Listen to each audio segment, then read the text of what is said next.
Hi నమస్తే. నేను మీ రాజగోపాల్ రెడ్డి కార్వేటి. అధికారంలోకి వచ్చిన 9 నెలలలోపే దాదాపు 1,30,000 కోట్లు రాష్ట్రం అప్పులు చేసింది అంటే ఎందుకోసం అప్పులు చేశారు? ఎవరి కోసం అప్పులు చేశారు? చంద్రబాబు గారు, పవన్ కళ్యాణ్ గారు, లోకేష్ బాబు గారు ప్రజలకు చెప్పాల్సిన అవసరం ఉంది. మీరు ఎక్కడా ఏ సంక్షేమ పథకాలు ప్రజలకు ఇవ్వట్లేదే, ఫీజు రీయింబర్స్మెంట్లు ఇవ్వట్లేదే, గతంలో ఇచ్చిన సంక్షేమ పథకాలు ఎక్కడ మీరు రన్ చేయట్లేదే, అమ్మఒడి ఇప్పటి వరకు ఇవ్వలేదే, తల్లికి వందనం ఇవ్వలేదు, అక్కా చెల్లెమ్మలకు, డోక్రా మహిళలకు ఎవరికి కూడా సున్నా వడ్డీ రుణాలు కానీ లేకపోతే చేయూత పథకాలు కానీ ఎక్కడ ఏ పథకాలు ఇవ్వట్లేదే. ఒక్క వృద్ధాప్య పింఛను మాత్రమే మీరు ఇస్తున్నారు. లక్షల కోట్లు అప్పు చేయాల్సినంత అవసరం ఏమొచ్చింది అని నేను ఈ వీడియో ద్వారా మిమ్మల్ని ప్రశ్నిస్తున్నాను. అమరావతి రాజధానికి దాదాపు 12,000 కోట్లు నిధులు మంజూరు చేసింది కేంద్ర ప్రభుత్వం.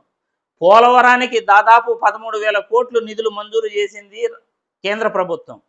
మరి ఎందుకు 1,30,000 కోట్లు పైనే ఈ 9 నెలల్లో అప్పు చేయాల్సి వచ్చింది అని ఈ వీడియో ద్వారా మిమ్మల్ని ప్రశ్నిస్తున్నాను. రాష్ట్రానికి ప్రజలు కట్టే పనులు, రాష్ట్ర ఆదాయం ఏమైపోతున్నాయి అని ఈ వీడియో ద్వారా నేను ప్రశ్నిస్తున్నాను. ప్రతి సంవత్సరానికి రాష్ట్ర ఆదాయం ఎంత వస్తూ ఉంది, మీరు ఎంత ఖర్చు పెడుతున్నారు? ఈరోజు రాష్ట్రానికి మీరు చేసిన అప్పులు గత ప్రభుత్వం కంటే కూడా మీరు ఎక్కువే చేస్తున్నారు అని క్లియర్గా గణాంకాలు చెప్తున్నాయి. గత ప్రభుత్వంలో ఒక సంవత్సర కాలంలో 78,000 కోట్లు రాష్ట్ర ప్రభుత్వం అప్పు చేస్తే మీరు దాదాపు 98,000 కోట్లు 9 నెలల్లోనే అప్పు చేశారు.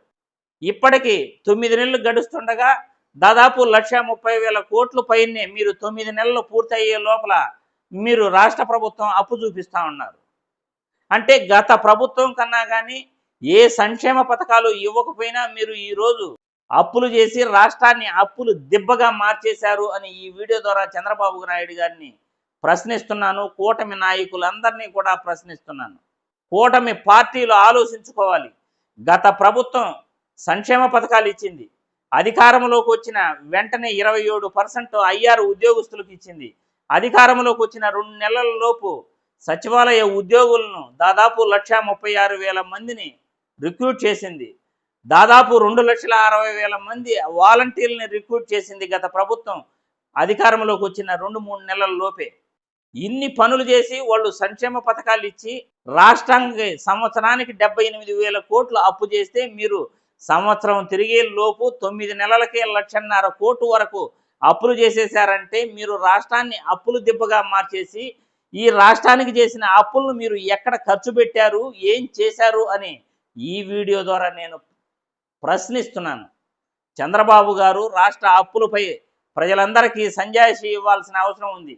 మీరు ఎక్కడ ఖర్చు పెడుతున్నారు, రాష్ట్రానికి వచ్చే ఆదాయం ఏమవుతా ఉంది, రాష్ట్రానికి ప్రజలు కట్టే పనులు ఏమవుతున్నాయి, ప్రతి డిపార్ట్మెంట్ నుండి రాష్ట్ర ఆదాయం ఏమైపోతా ఉంది అని ఈ వీడియో ద్వారా ప్రశ్నిస్తున్నాను.